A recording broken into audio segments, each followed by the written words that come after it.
여름교회 아침 말씀 묵상 시간입니다. 사랑하는 성도 여러분, 편안하게 주무셨습니까? 새 아침이 밝아왔습니다.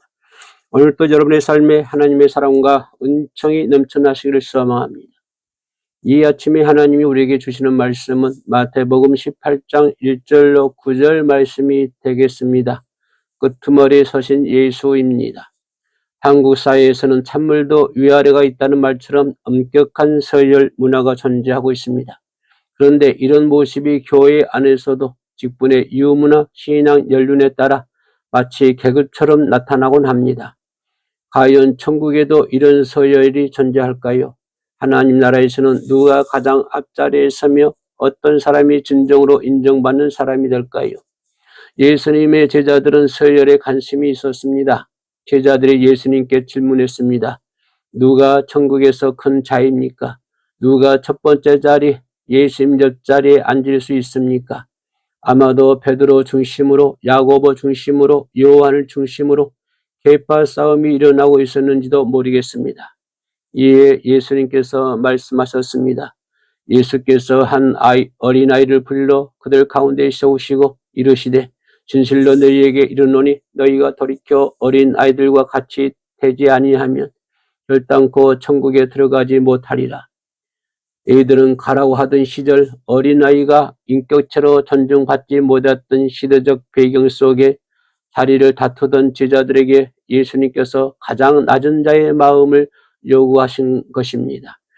예수님께서 말씀하신 어린아이와 같이 된다는 것은 곧 자기를 낮추는 겸손을 의미합니다. 당시 유대 사회는 명예를 생명처럼 여기고 수치를 죽음보다 싫어하던 문화였습니다. 그런데 시대에 스스로 낮아진다는 것은 무시와 멸시를 자처하는 행동입니다. 하지만 예수님은 화려한 앞자리가 아닌 아무도 주목하지 않는 끄트머리에 앉는 자가 천국에 합당하다고 말씀하고 있습니다. 마가복음 9장 35절은 여기서 한 걸음 더 나아가 누구든지 첫째가 되고자 하면 무사람의 끝이 되며 무사람을 섬기는 자가 되어야 하리라. 단순히 끝자리에 머무는 소극적인 태도를 넘어 그곳에서 가까이 타인을 섬기는 종의 마음을 갖는 것이 천국의 원리라는 것입니다. 결국 하나님의 나라에서 가장 인정받는 사람은 가장 높은 곳에 군림하는 자가 아니라 가장 낮은 곳에서 묵묵히 섬기는 사람입니다. 서열의 문화가 견고한 이 땅에 예수님은 가장 낮은 자의 끄트머리로 오셨습니다.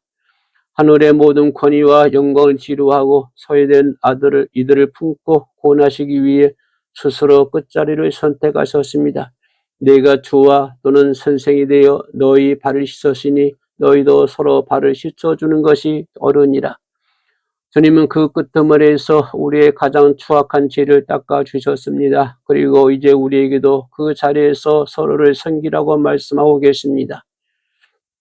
나를 위해 기꺼이 끄트머리에 서신 예수님을 기억하며 그분의 발자취를 따라 걷기를 간절히 소망합니다. 오늘의 기도입니다.